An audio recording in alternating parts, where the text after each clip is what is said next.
E no nosso Desconstruindo de hoje, vamos entender como trabalhar com buttercream e bicos de confeitar. Então, aí eu tenho um buttercream um pouquinho poroso, ele tá recém saído da geladeira, eu deixei ele uns 5 segundinhos no micro-ondas, e agora eu tô mexendo com ele até dar o ponto que eu quero.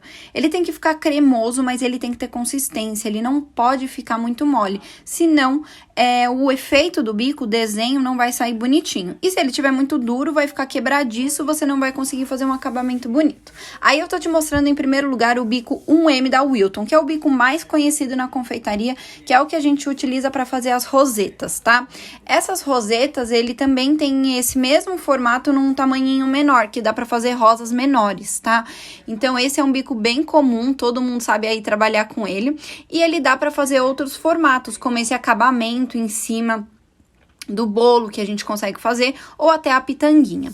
Esse bico de confeitar, ele é conhecido por fazer os babadinhos. Então, esse que eu tô utilizando é um da Mago, que é o número 104W da Mago, que a gente utiliza tanto para fazer esse babadinho, quanto para fazer aquele acabamento reto, que eu vou mostrar para vocês, quanto várias outras técnicas dá pra gente utilizar. Então, todo bico de confeitar, ele não tem só uma função, mas a gente consegue utilizar ele para dar vários efeitos diferentes, tá?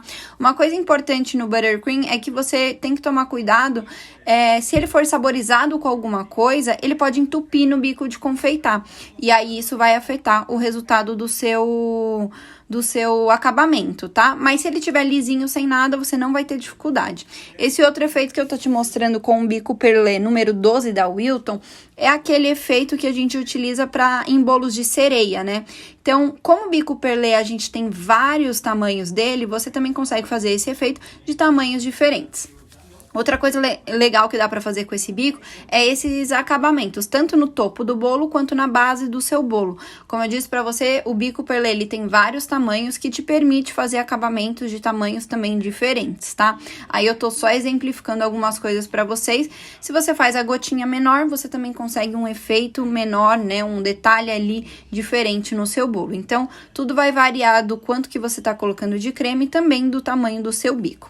Agora eu quero te mostrar um bico que eu adoro, que é o bico folha, eu utilizo muito ele nos meus bolos. Então, aí a gente teve esse bolo aí essa semana, que é o efeito de folhinhas mesmo que a gente utiliza para fazer esse detalhe na base. E o legal desse bico é que dependendo da pressão que você coloca na mão, você consegue fazer efeitos diferentes também. Então, não é só a folhinha pequenininha, você consegue fazer uma folhinha mais compridinha também. Só cuidado porque o buttercream na nossa mão, ele começa a esquentar. E conforme ele começa a esquentar, ele começa a ficar muito mole. E é a mesma coisa para esse bico que eu tô te mostrando aí, que é o bico chuveirinho, que é o 233 da Wilton.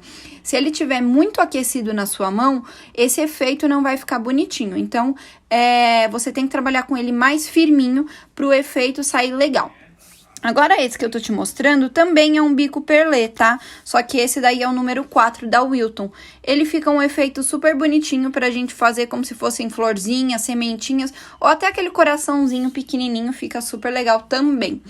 E aqui eu tô te mostrando agora o bico 363 da Wilton pra fazer um outro detalhezinho, como se fossem frutinhas também, mas dá pra você fazer várias outras técnicas com esse mesmo bico que fica super legal também. O importante trabalhar com o bico de confeitar e o buttercream é sempre a textura. Ele não pode estar muito mole, mas também não pode estar muito duro. Então, sentiu que ele tá muito quente, mole demais, leva um pouquinho pra geladeira e aí ele vai firmar até que ele esteja no ponto perfeito pra você conseguir fazer as decorações bem legais.